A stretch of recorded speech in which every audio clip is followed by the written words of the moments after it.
Hello everyone, so welcome to my channel. आज हम पढ़ने वाले हैं डेटा कम्युनिकेशन एंड नेटवर्किंग। और इसका हम कौन सा फिफ्थ एडिशन कवर कर रहे हैं। इसके जो ऑथर हैं वो है बहरोज ए फ्रोजन। ठीक है, so let's start our chapter. So last video में हमने पढ़ा था चैप्टर 12 और अब इस वाले वीडियो में हम चैप्टर 13 पढ़ेंगे। उसका नाम है वायर्ड लेन इथरनेट। ठीक है, तो हम इसके अंदर वायर्ड लेंस के बारे में पढ़ेंगे जिसके अंदर हम इथरनेट को कवर करेंगे। ठीक है, सबसे पहले इथरनेट प्रोटोकॉल है ना। इथरनेट क्या होता है समझते हैं। तो इन 1980s और 1990s several different types of lane were used है ना। 1980 और 1990 में हमने बहुत सारे टाइप के लेंस को पढ़े हैं, है ना। मतलब लेंस को देखे हैं, डिफरेंट टाइप के लेंस को यूज किए हैं। LANs used a media access method to solve the problem of sharing media. ठीक है, लेन का यूज हम किस लिए करते हैं? मीडिया एक्सेस करने के लिए। मीडिया को किसी मीडियम मतलब हम मतलब कह सकते हैं कि किसी माध्यम को एक्सेस करने के लिए। ठीक है, हम जब मीडिया शेयर करते थे तो उसकी प्रॉब्लम को किसने सॉल्व किया? लेन ने, क्योंकि हमारे पास हम नेटवर्क से कनेक्ट हो गए उस टाइम पे। ठीक है, the Ethernet used CSMA CD approach है ना। इथरनेट कौन सा अप्रोच यूज करता है? सीएसएमए सीडी, जिसको मैंने आपको बताया था career sense multiple axis method which is collision detection. ठीक है, अब इसकी बात करते हैं टोकन रिंग, टोकन बस एंड फीडी। फीडी मतलब fibre distributed data interface used token passing approach. अब टोकन पासिंग अप्रोच में हम तीन अप्रोच यूज कर सकते हैं which is token ring, token बस एंड फीडी। ठीक है, आगे समझते हैं। During this period, another lane technology, ATM lane, which is deployed high speed WAN technology, ATM, appeared in the market. तो इस टाइम पे यानी अब आज की पीरियड में, आज की टेक्नोलॉजी में हम अगर बात करें तो हम लेन की बहुत सारी अलग अलग टेक्नोलॉजीज को यूज करते हैं विच इज एटीएम लेन, है ना। और हम इसमें बात कर सकते हैं कि जो हम हाई स्पीड की वैन मतलब हाई स्पीड टेक्नोलॉजी वैन में यूज करते हैं, जैसे कि हमारा इंटरनेट हो गया है। तो इस टाइप की चीजें हम इसमें यूज करते हैं। आगे हम अगला टॉपिक पढ़ते हैं। IE project 8.802। तो हम इसको पढ़ते हैं। What is this and what is the important about it? In 1985, Computer Society of IEE standard a project called Project 802। ठीक है, मतलब कि जो कंप्यूटर सोसाइटी में आईई ने एक प्रोजेक्ट बनाया जिसका नाम क्या दिया उन्होंने? Project 802। Project 802 does not seek to replace any part of OSI model और टीसीपी/आईपी मॉडल। ठीक है, हमने ये नहीं सोचा कि प्रोजेक्ट जो है 802 वो रिप्लेस कर देगा किसको, या तो ओएसआई मॉडल को या टीसीपी को। नहीं, वो अपनी जगह अलग है, लेकिन हम इसका भी यूज करेंगे। ठीक है, आगे देखते हैं। The IEEE has subdivided data link layer into two sublayers which is LLC and MAC. LLC means logical link layer या लॉजिकल लिंक कंट्रोल, और अगला है मीडिया एक्सेस कंट्रोल। इन दोनों के बारे में हमने पढ़ा है अच्छे से हमारे प्रीवियस लेक्चर्स में। आगे समझते हैं। हम जानते हैं क्योंकि हम डेटा लिंक लेयर पे दो लेयर में तोड़ते हैं, logical link layer which is also called IP layer, और एक होता है media access control which is also called physical address. ठीक है, IEEE has created a several physical layer standard different layer. IEEE जो है वो क्रिएट करता है बहुत सारे फिजिकल लेयर के स्टैंडर्ड्स को, है ना, डिफरेंट लेन प्रोटोकॉल्स में। ठीक है, अब आगे समझते हैं लॉजिकल लिंक लेयर को। समझ लेते हैं। लॉजिकल लिंक कंट्रोल जो है वो हैंडल करती है फ्रेमिंग, ठीक है, flow control and error control, जैसा कि हमने पढ़ा है। ठीक है, लेकिन हम आईईई प्रोजेक्ट 802 की बात करते हैं तो ये फ्लो कंट्रोल भी करती है, एरर कंट्रोल भी करती है एंड फ्रेमिंग भी करती है। ठीक है, into one sub layer is called logic. मतलब हम क्या बात कर रहे हैं कि हम एलएलसी, जैसे एलएलसी में हम क्या करते थे? फ्रेमिंग करते थे, फ्लोइंग, ये सब करते थे। तो जब अगर ये बात कर रहा है इस प्रोजेक्ट की, तो ये प्रोजेक्ट जो है 802 ये हमारा फ्रेमिंग भी करता है, एरर कंट्रोल भी करता है, और तीनों एक ही लेयर में कर देता है। ठीक है, अब फ्रेमिंग हैंडल बहुत एलएलसी और मेक। फ्रेमिंग जो है वो दोनों ही करती है। कौन कौन? एलएलसी और मेक। क्या आपसे पूछा जा सकता है? आगे समझते हैं। एलएलसी प्रोवाइड करती है single link layer protocol all IEEE lens. LLC protocols can provide interconnectivity between different lanes because the MAC layer is a sub-transparent। ठीक है, क्या बोल रहा है देखो, मैं आपको समझाती हूँ कि जैसे कि अगर LLC की बात करते हैं तो वो एक सिंगल लेयर अप्रोच है। ठीक है, इसके अंदर हम कौन सा प्रोजेक्ट यूज कर रहे हैं? आईईई लेन। ठीक है, हम इसके अंदर एलएलसी के अंदर हम इंटरकनेक्टिव डिफरेंट लेन्स में इंटरकनेक्टिविटी का सिस्टम यूज करते हैं। लाइक लेन है और उसके एक ही लेन है, मान लो एक लेन है और हम उसके साथ बहुत सारे अलग अलग कनेक्टिविटीज जोड़ रहे हैं, ठीक है, बहुत सारे डिफरेंट, ठीक है, तो हम इसमें इंटरकनेक्टिविटी ऐसे यूज करेंगे। Got it. इसका डायग्राम अपन देख सकते हैं।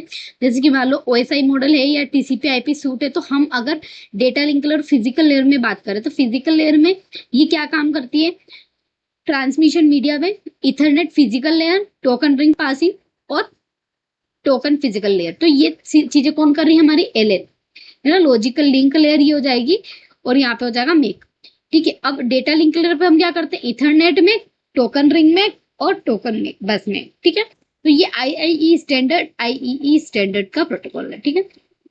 आगे देखते हैं मैक की बात करते हैं। तो मैक क्या होता है, मल्टीपल एक्सिस मेथड यूज करता है, like random control and channelisation. मैंने आपको लास्ट वीडियो में बताया था, इट इज इम्पोर्टेंट है ना। इसके जो तीनों पार्ट हमने पढ़े थे, रैंडम के अंदर हमने अलोहा पढ़ा है, सीएसएम में सीडी पढ़ा है ना, और क्या पढ़ा है हमने, कंट्रोल में हमने रिजर्वेशन, टोकन रिंग, है ना, तो ये सारी चीजें पढ़ी। चैनलाइजेशन में, है ना, चैनलाइजेशन में भी हमने चीजें पढ़ी।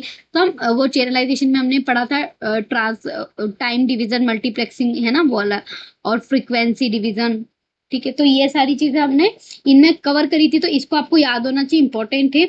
अब अगर IEEE 80 प्रोजेक्ट पर आते हैं तो ये इसकी एक और सब लेयर होती है विच इज कॉल्ड मैक, है ना। तो आपसे पूछा जा सकता है कि हम मैक और एलएनसी को कहां पर एक साथ यूज कर सकते हैं, तो वी कैन से दैट कि IEEE प्रोजेक्ट जो है हम उसमें यूज कर सकते हैं, ठीक है। अब अगर मैं बात करूं एग्जांपल के लिए, तो सीएसएम में सीडी यानी कोलिजन डिटेक्शन जो मीडिया एक्सेस मेथड है, उसमें हम इथरनेट लेन का यूज करते हैं, हमने पढ़ा था। और जो कि क्या बताता है, टोकन पासिंग को भी बताता है, जिसमें हम टोकन बस का यूज किया था, ठीक है। तो हम इस टाइप से बता सकते हैं कि हमने टोकन बस और इनका यूज कैसे किया था। तो हम उसके अंदर ये IEEE प्रोजेक्ट का यूज करते हैं। इथरनेट इवोल्यूशन कैसे हुआ, हम इथरनेट की चर्चा कर रहे हैं। तो इथरनेट लेन 1970 में रॉबर्ट मैटकॉल्फ एंड डेविड बॉक्स ने बनाया था। आपसे पूछा जा सकता है कि इथरनेट लेन का डेवलपमेंट किसने किया था, कब किया था, ये मुश्किल है पूछना, लेकिन किसने किया था ये बेशक उससे पूछ सकते हैं। तो है ना, हमको याद होना चाहिए कि रॉबर्ट मैटकॉल्फ ने, देखो इथरनेट और थोड़ा मैट, इथर इसके नाम में मैट है, ठीक है, तो आप थोड़ा सा इसको आपको याद रखना पड़ेगा, तो ऐसे आप याद रख लेना, ठीक है। और डेविड ब्रॉक्स ने किया था। यहाँ पे 4 जनरेशन आई थी। एक होती है स्टैंडर्ड इथरनेट जिसमें हम 10 Mbps की बात करते हैं। फिर आती है फास्ट इथरनेट जिसमें हम 100 Mbps की बात करते हैं। फिर होती है गीगाबाइट इथरनेट जिसमें हम 1 Gbps की बात करते हैं। और अगला है 10 गीगाबाइट इथरनेट जिसमें हम 10 Gbps की बात करते हैं। या हम 1 गीगाबाइट की बात कर रहे हैं, हम 10 गीगाबाइट की बात कर रहे हैं। तो हम इन चारों को डिटेल में पढ़ेंगे, अब आगे समझेंगे, ठीक है। तो अगेन समझ लो कि 4 हमने जनरेशन पढ़ी, जिसका Ethernet evolution, standard Ethernet, fast Ethernet, gigabyte Ethernet और 10 गीगाबाइट इथरनेट, ठीक है। इसमें हम 10 Mbps का यूज करते हैं, इसमें हम 100 Mbps का यूज करते हैं, इसमें 1 Gbps का यूज करते हैं और इसमें 10 Gbps का यूज करते हैं, ठीक है। हम अभी जनरली हम 100 Mbps पे भी नहीं जाते, आजकल हमारा जो इंटरनेट और वाईफाई लगा रहता है वो नहीं चलता इतना अच्छा। तो दिस इज, है ना, this is about the evolution. Now our first topic is main standard Ethernet. हम सबसे पहले ये पढ़ रहे हैं स्टैंडर्ड इथरनेट, ठीक है। तो स्टैंडर्ड इथरनेट की बात करें तो हमने इसमें तो पढ़ ही लिया है कि 10 Mbps है ना, इसके अंदर हम यूज करेंगे। इसके कैरेक्टरिस्टिक समझते हैं। कनेक्शन लेस और अनरिलायबल होती है। कनेक्शन लेस मतलब क्या, इसमें कोई कनेक्शन की जरूरत नहीं है, कनेक्शन नहीं है, लेकिन देखो जो चीज कनेक्शन लेस होगी वो अनरिलायबल तो होगी ही होगी। इट्स लाइक यूडीपी, मैंने आपको समझाया था। यूडीपी और टीसीपी में डिफरेंस यही तो है। यूडीपी जो होता है वो कनेक्शन लेस होता है, इसीलिए वो अनरिलायबल है, क्योंकि हम उसमें कोई कनेक्शन बैठाते ही नहीं है, ठीक है। जिससे हमारा डेटा लॉस होने के चांसेस रहते हैं और हमें पता ही नहीं चलता है कि हमारा डेटा लॉस हो गया, और वो सर्विस अनरिलायबल हो जाती है, ठीक है। Ethernet is also unreliable like IP and UDP, मैंने आपको अभी बताया। फ्रेम करप्ट हो जाती है, हमको पता ही नहीं चलता है, ठीक है, सिंपल नॉर्मल चीज।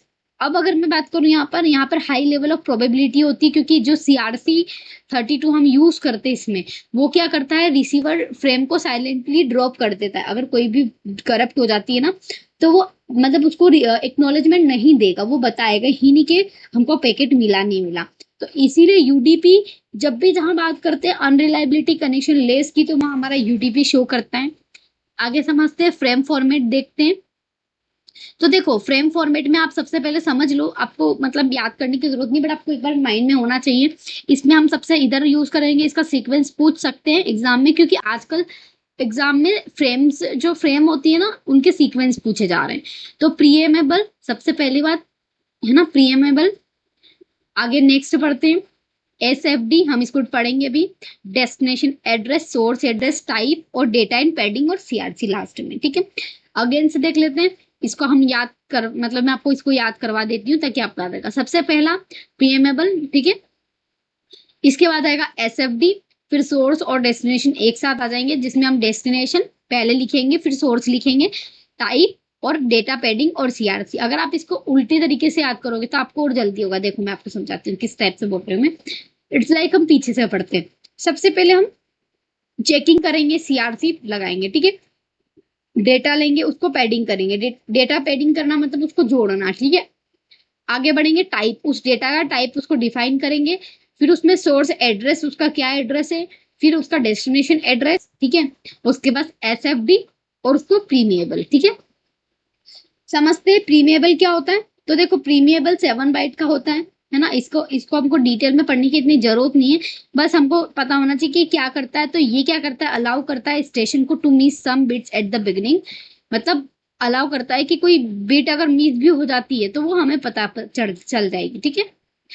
देखो यहाँ पे बोला है कि preamble is actually added at the physical layer, is not formally the part of the frame. ये बस फिजिकल लेयर पे एक ऐड करी जाती है। तो प्रीमिएबल से फी है ना, फी से फी, फिजिकल लेयर आपको याद होना चाहिए कि फिजिकल लेयर पे यूज की जा सकती है। आगे एस एफ डी जो हमने सेकेंड पे पढ़ा था, this is S F D. इसका फुल फॉर्म है स्टार्ट फ्रेम डेलिमीटर, है ना। जो फ्रेम स्टार्ट हो रहा है तो हमको बताता है कि ये हमारी फ्रेम स्टार्ट हो गई। It is also add on the physical layer, got it. आगे समझते हैं, हमको इसमें ज्यादा पढ़ने की जरूरत नहीं है, क्योंकि सिर्फ हमको इससे ऊपर से क्वेश्चन बनेगा, इसमें डिटेल में नहीं पूछा जाएगा। Destination, you know that destination क्या होता है ना। आगे सोर्स एड्रेस आपको पता है क्या होता है।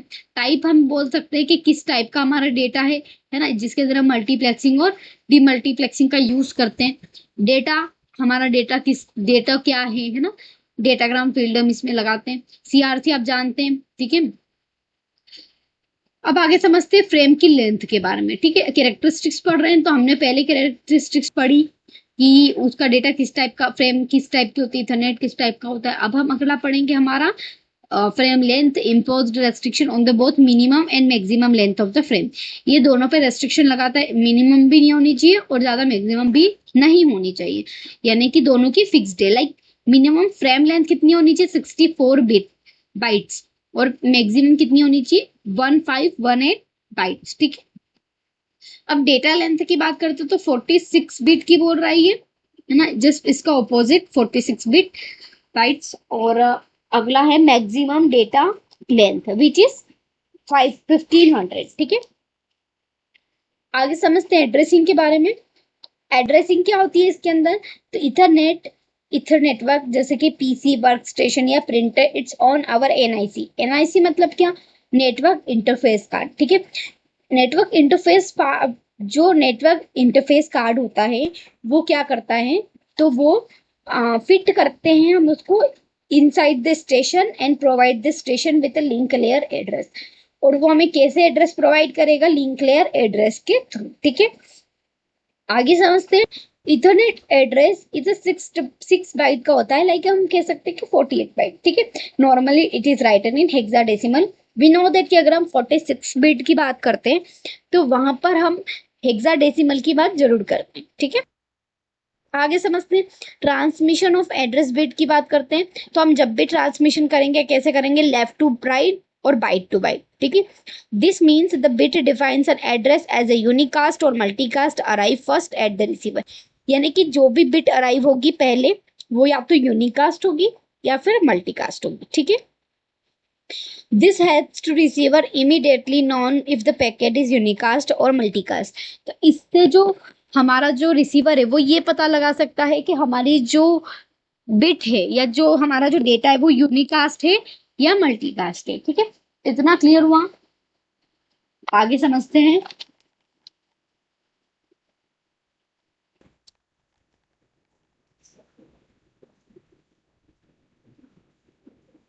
अब देखते हैं यूनिकास्ट और मल्टीकास्ट और ब्रॉडकास्ट एड्रेस क्या होता है। ठीक है, यूनिकास्ट एड्रेस क्या होता है?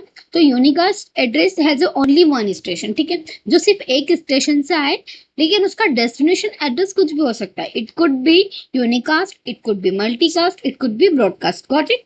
सो वी कैन से दैट कि source address of unicast is only from one station. ठीक है, यानी वो सिर्फ एक स्टेशन से आएगा, but it can be destination address is unicast, multicast and broadcast. ठीक है, if the least significance bit of the first byte in the destination address is zero, the address is unicast. what से कि अगर उसका first bite उसकी जो है ना डेस्टिनेशन एड्रेस की जीरो होगी, तो हम कह सकते हैं कि उसका जो एड्रेस है वो यूनिकास्ट है, अदरवाइज वो मल्टीकास्ट। रिसीवर साइड पे हमको पता ही कैसे चलेगा कि हमारा जो एड्रेस है, सोर्स एड्रेस, वो यूनिकास्ट था या मल्टीकास्ट था। तो आपको उसको पता लगाने के लिए क्या पता होना चाहिए आपको कि उसका जो फर्स्ट बाइट है वो जीरो है या। हम समझते हैं फिगर से। देखो, ये हमारे डेटा है, हमारा बाइट है, इसमें जो फर्स्ट ये जो मतलब सिग्निफिकेंट बिट है ना, इसको हम देखेंगे। अगर ये जीरो हुआ तो ये यूनिकास्ट होगा, और अगर ये वन हुआ तो ये मल्टीकास्ट होगा। ठीक है, तो दिस इज अबाउट द, ठीक है, हमारा यूनिकास्ट और मल्टीकास्ट। अब broadcast destination can be a 48 ones. ठीक है, इसमें हम 48 वंस को पढ़ें। ठीक है, आगे देखते हैं।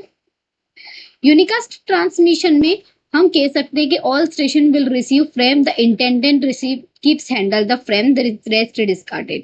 यूनिकास्ट में हम क्या करेंगे कि जो सारे स्टेशन से हमें फ्रेम रिसीव होगी, तो हमको सिर्फ जो इंटेंडेंट रिसिप्टेंट है, मतलब इंटेंट जो हमें जरूरत है, वो फ्रेम हम रखेंगे, बाकी सारी डिस्कार्ड कर देंगे। ठीक है ना।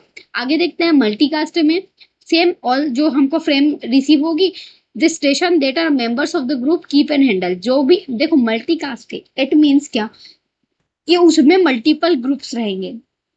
अब जिन जिन मेंबर को जो जो स्टेशन की जो जो फ्रेम की नीड लगती है वो रख लेंगे, बाकी डिस्कार्ड कर देंगे। Got it? आगे देखते हैं। इन ब्रॉडकास्ट में बात करती हूँ, तो जो ऑल स्टेशन में अगर हम बात करते हैं, तो except the center will receive the frame, all station except the center keep handle it. क्या बोल रहा है कि जो सारे स्टेशन मतलब जितने भी हैं, सेंटर को छोड़कर will receive the frame all station except center keep handle it. यानी हम इसमें सारे के सारे स्टेशन को रखेंगे केप्ट एज अ, क्योंकि ब्रॉडकास्ट एड्रेस है, बट जो सेंडर ने भेजा है उसको छोड़कर। तो आपसे पूछा जा सकता है कि इन तीनों में से कौन सी एक ऐसी कंडीशन है जिसमें हम सेंडर के डेटा को नहीं रखते, तो दैट इज ब्रॉडकास्ट एड्रेस। ठीक है, एक्सेस मेथड किस टाइप की हो जाएंगी, तो हम इथरनेट प्रोटोकॉल का यूज ब्रॉडकास्ट नेटवर्क के लिए करते हैं, है ना। इसको हम किस लिए यूज करते हैं, ताकि हमको एक एक्सेस करना, एक शेयरिंग मीडियम को कंट्रोल कर सकें। इथरनेट जो है वो CSM में CD का यूज करता है, जिसके साथ वो वन प्रिसिस्टेंट यानी प्रोबेबिलिटी वन का यूज करता है। ठीक है, आगे समझते हैं। एफिशिएंसी ऑफ स्टैंडर्ड इथरनेट, तो एफिशिएंसी क्या हो जाएगी, दिस है ना, the ratio of the time used by station send data to the time of medium occupied, like 1 divided by 1 plus 6.4 into A, है ना, और A is the number of frames। आपको याद होना चाहिए स्टैंडर्ड डेफिनेशन, स्टैंडर्ड एथरनेट का formula. Implementation क्या हो जाएगा, तो सेवरल इम्प्लीमेंटेशन हम कह सकते हैं, only 4 of them are popular, है ना। तो हम इनको देख लेते हैं। इम्प्लीमेंटेशन उनका मीडियम दे रखा है, उनकी मीडियम लेंथ दे रखी है, और एनकोडिंग दे रखा है। ठीक है, 10^5, 10^2, 10^T और 10^S। ठीक है, अब यहाँ पर देखते हैं हम, अगर यहाँ पर हम टी की बात करते हैं, which is twisted pair cable, unshielded twisted pair cable, है ना। और अगर एफ है तो वो क्या है, फाइबर ऑप्टिक। ठीक है, अब अगर यहाँ पे बात करते हैं 10 बेस की, तो थिक कोएक्सियल केबल है, थिन कोएक्सियल केबल है, और यहाँ पर 2 UDP हम यूज करेंगे, और इसमें 2 फाइबर यूज करेंगे। लेंथ इनने दे दी है, और सभी में हम मैनचेस्टर इनकोडिंग का यूज करेंगे। क्लियर है? ठीक है, आगे समझते हैं। देखो इनको डिटेल में दे रखा है, बट हमको इनको डिटेल में पढ़ने की जरूरत नहीं है। चेंजेस हैं कुछ हुए हैं स्टैंडर्ड वाले में, तो 10 Mbps स्टैंडर्ड को हमने थोड़ा हाई बढ़ाने के लिए कोशिश करी है। ठीक है, ब्रिज इथरनेट लगा दिया है। तो आपको पता होना चाहिए कि अगर हम स्टैंडर्ड में चेंज कर रहे हैं तो क्या कर रहे हैं, हमने ब्रिजिंग करी है। Ethernet evolution was division in a LAN by bridges, ठीक है, टू इफेक्ट इथरनेट लेन, है ना, जिसके अंदर हमने बैंडविड्थ को राइज कर दिया और सेपरेट कोलिजन डोमेन्स को सेपरेट कर दिया, जिसको हम आगे भी पढ़ेंगे, ठीक है। राइजिंग द बैंडविड्थ में क्या बोल रहा है कि हमने इसमें 10 Mbps की बात करी है और all of the frames and share bandwidth network, है ना, मतलब उसी बैंडविड्थ के साथ सारे नेटवर्क हम शेयर करेंगे। आगे समझते हैं। सेपरेट कोलिजन की बात करते हैं, तो इसमें क्या करेंगे, हमने कोलिजन डोमेन को ही सेपरेट कर दिया ताकि जब भी कोलिजन होगा वो छोटे लेवल पे होगा, बड़े उसके चांसेस थोड़े छोटे हो जाएंगे। स्विच इथरनेट की बात करते हैं, तो bridge LAN can be extend to the switch, है ना, हमने इसके अंदर एक स्विच लगा दिया है। यहाँ पर 2 to 4 नेटवर्क है, यहाँ पे 2 से ज्यादा 2 से 4 नेटवर्क का हम इसमें यूज करेंगे, ठीक है। वाई नॉट एन, क्यों एन नेटवर्क नहीं है, तो देखो जब भी अगर एन नेटवर्क की बात करेंगे तो फिर हमको मल्टीपल ब्रिज भी चाहिएंगे उसके लिए, है ना, हमको मल्टीपल एन पोर्ट भी चाहिएंगे, इसीलिए तो हम उसमें एक बैंडविड्थ का यूज करेंगे जो अपने स्टेशन से स्विच को शेयर करेगा, ठीक है, और उसका डेटा कितना होगा 5 Mbps। इसको इतना पढ़ना इंपॉर्टेंट नहीं है, बस हम समझ लेते हैं। तो इसी प्रकार से हमने ब्रिज से हमने किस में स्विच कर लिया, सॉरी ब्रिज इथरनेट को हमने स्विच इथरनेट बना दिया, जिससे हमको इवन फास्टर इथरनेट मिल गया। देखो स्विच इथरनेट, स्विच है, यहाँ पर हमने डोमेन लगा दिए, ये हमारे डोमेन्स हैं, ठीक है, और इससे हमारे सिस्टम कनेक्ट है, ठीक है, तो हमको इससे क्या प्रॉब्लम नहीं आएगी, सब अपना अपना एक्सेस कर पाएंगे। फुल डुप्लेक्स इथरनेट भी है हमारे पास एक, जिसमें हमने कैपेसिटी इंक्रीज कर दी, जैसे कि 10 से 20, क्योंकि हम इसमें सिर्फ 10 पढ़ रहे थे, लेकिन हमने 10 से थोड़ा 20 कर दी इसको Mbps में, है ना। अब नो नीड ऑफ CSMA-CD, इसमें CSMA-CD की नीड क्यों नहीं है, जैसे कि अगर मैं फुल डुप्लेक्स की बात करती हूँ तो जैसे स्विच है, अब यहाँ पर हमारा सिस्टम है जो ट्रांसमिट भी कर रहा है, रिसीव भी कर रहा है, दोनों काम कर रहा है, तो इससे बहुत सारे हमने सिस्टम लगा दिए स्विच के साथ, तो ये फुल डुप्लेक्स हो गया। यानी फुल डुप्लेक्स मतलब दोनों तरफ से कम्युनिकेट कर सकते हैं, है ना। मेक कंट्रोल लेयर में क्या हो जाएगा, जो फ्लो कंट्रोल करती है, एरर कंट्रोल करती है, फुल डुप्लेक्स है, स्विच इथरनेट है, ये हमारा मेक लेयर हो जाएगी, ठीक है, जो ऐड करेंगे हम बिटवीन LLC और MAC में, ठीक है। अगला हमारा सेकेंड जो इम्पोर्टेंट है वो है फास्ट इथरनेट। पहले हमने पढ़ा था स्टैंडर्ड इथरनेट, जिसके अंदर हमने 10 Mbps की बात करी थी। फास्ट इथरनेट जिसके अंदर हम 100 Mbps की बात करेंगे। 1990 में लैन टेक्नोलॉजी में हमने 10 Mbps से हायर करा, जैसे कि FIDI या फाइबर चैनल, ठीक है। अगर मैं बात करूं, Ethernet made a jump by increasing the transmission rate directly, उसने कितने से 10 से 100 Mbps पे जंप करा। This is very big jump we can say, ठीक है। Next sub layer was left unchange, बाकी सारी चीजें वैसी है, इसीलिए हमने जब स्टैंडर्ड इंटरनेट को पढ़ा तो उसमें बहुत सारी चीजें हमने पढ़ी, हम उसको डबल नहीं पढ़ेंगे, इन सारी चीजों को अंदर फीचर तो उसके सेम है, बस हमने Mbps को बढ़ा दिया, ठीक है। which means that the frame format and maximum minimum size could be remain unchanged, बाकी सारी चीजें सेम रहेंगी, that's it, and बस स्पीड आर द इंक्रीजिंग, ठीक है। हमारा गोल क्या है, मेन अपग्रेड करना डेटा रेट को, make the compatible with standard, है ना, स्टैंडर्ड इथरनेट के साथ कंपेटिबल रहना। आगे देखते, कीप द सेम 48 बिट, वहां पर भी यूज कर रहे थे हम। Keep the same frame format, है ना, सेम फ्रेम फॉर्मेट वही हमने पढ़ा था ना, प्रीमिएबल, SFD, है ना, फिर डेस्टिनेशन एड्रेस, सोर्स एड्रेस, फिर हमने क्या पढ़ा था, टाइप, डेटा और CRC, इस टाइप से हमको यही चीजें, इसमें भी फ्रेम फॉर्मेट वही रहेगा, इसीलिए मैंने आपको फ्रेम फॉर्मेट पढ़ाया था कि आपको बार बार पढ़ने की जरूरत नहीं है। हम इसके अंदर एक्सेस मेथड वही CSMA-CD depends on the transmission, जिसके अंदर हम मिनिमम साइज का यूज करेंगे, मैक्सिमम नेटवर्क लेंथ मैक्सिमम होगा, लेकिन फ्रेम का साइज जो होगा वो जितना छोटा होगा उतना बेटर होगा। ऑटो नेगोशिएशन समझते हैं, एक न्यू फीचर ऐड करा है हमने इसके अंदर जो ऑटो नेगोशिएशन करता है, ठीक है। It allows station hub range of the capabilities होती है इसके अंदर, जिसके अंदर हम 2 डिवाइसेस को कनेक्ट करते हैं और वो नेगोशिएट करते हैं मोड और डेटा रेट के साथ, यानी कि अलग अलग मोड में बदलेंगे तो हमारी स्पीड भी हाई रहेगी, थोड़ी देर ये वाला स्टेशन वर्क करेगा तो थोड़ी देर ये वाला स्टेशन, ठीक है। आगे देखते हैं, टू इनकम्पेटिबल डिवाइस, इसके हमने 3 चीजें इसमें पढ़ेंगे हम। देखो इसका पर्पस मेन है कि incompatible device to connect the one another, ये अलाउ करता है कि जो कंपेटेबल इनकम्पेटेबल डिवाइस है वो एक दूसरे से कनेक्ट भी हो सकते हैं। सेकेंड है कि to allow one device have a multiple capacity, क्या कैपेबिलिटीज, क्या बोल रहा है कि ये एक डिवाइस को मल्टीपल कैपेबिलिटीज के लिए अलाउ करता है, और ये अलाउ करता है स्टेशन को to check the hub capabilities. ठीक है, इसमें फिजिकल लेयर में हमने आप बात कर ली कि हमको बस 100 एमबीपीएस का डेटा चाहिए, दैट्स इट। टोपोलॉजीज, हम point two point topology use करेंगे जिसमें हम 3 या उससे ज्यादा स्टार टोपोलॉजीज यूज करेंगे, जिसमें एक हब या स्विच होगा, जैसे हमने ऊपर वाले में देखा था। ठीक है, सेम एनकोडिंग, मैनचेस्टर एनकोडिंग है ना, जिसमें 200 एम्बॉट्स होंगे विथ डेटा रेट 100 एमबीपीएस। आपने पढ़ा है ये सारी चीजें, इनकोडिंग हमने ऊपर भी पढ़ी थी मैनचेस्टर में।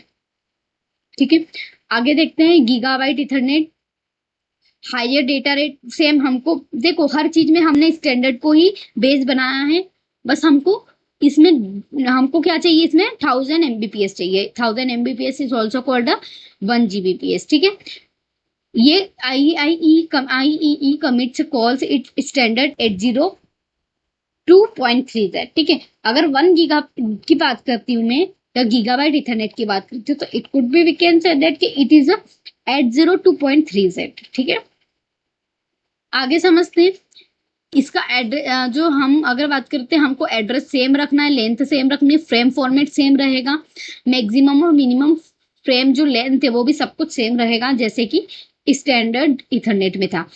बस हमको इसमें स्पीड चाहिए है ना। समझते हैं इसके गोल्स क्या हो जाएंगे। Upgrade the data rate to 1 Gbps, make the compatible with the standard और फास्ट इथरनेट।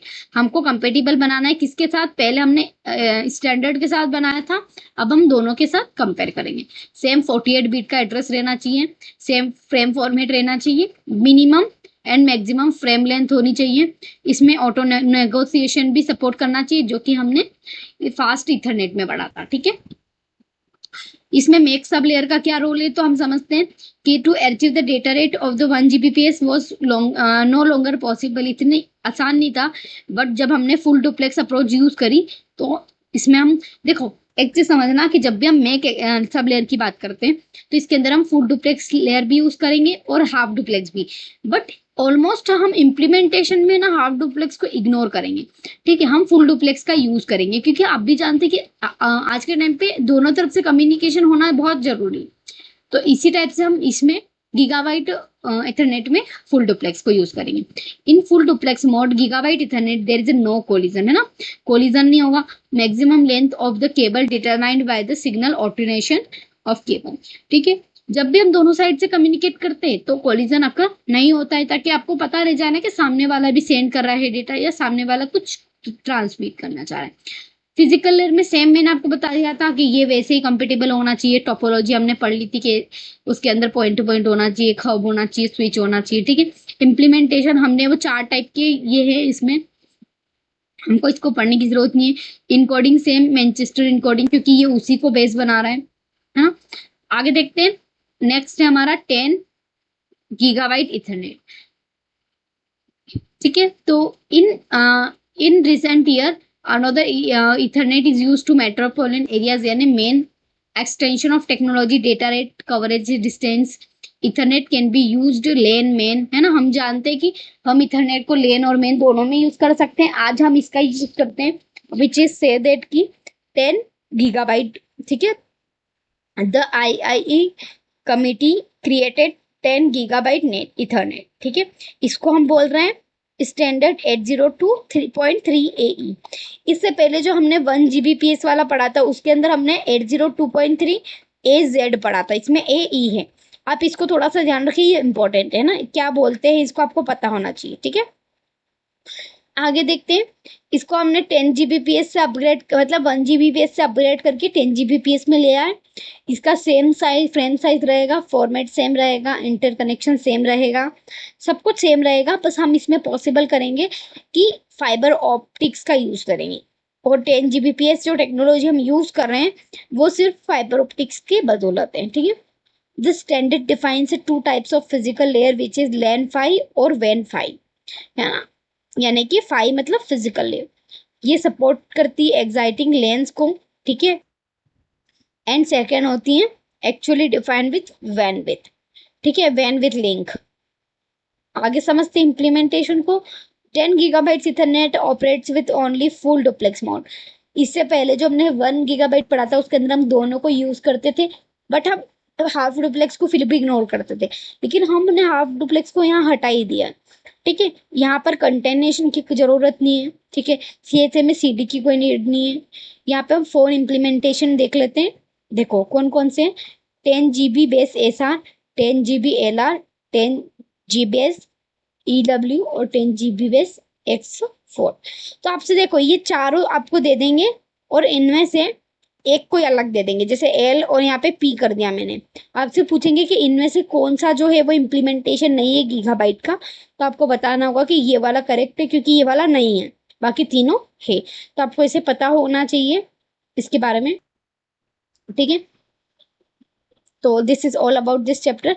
और देखो हमने यहाँ पे ये सारी चीजें दे रखी है, 10 GB SR LR EW और X4, ठीक है। So this is all about this chapter. आप इस चैप्टर को अच्छे से समझ ले, इथरनेट से क्वेश्चन बनते हैं, आते हैं, है ना। आपसे देखो अब स्टैंडर्ड लेवल पे क्वेश्चन पूछे जाएंगे, और आप इन चारों के, है ना, जितने भी हमने स्टैंडर्ड और जो भी गीगाबाइट इथरनेट पढ़े हैं उनके स्टैंडर्ड नाम याद कर लेना। इट्स लाइक कि जैसे मैंने अभी आपको इसमें बताया कि स्टैंडर्ड 802.3AE है, आप इसी तरीके से सबके नाम लिख लें नोट्स में, ठीक है। Okay, thank you.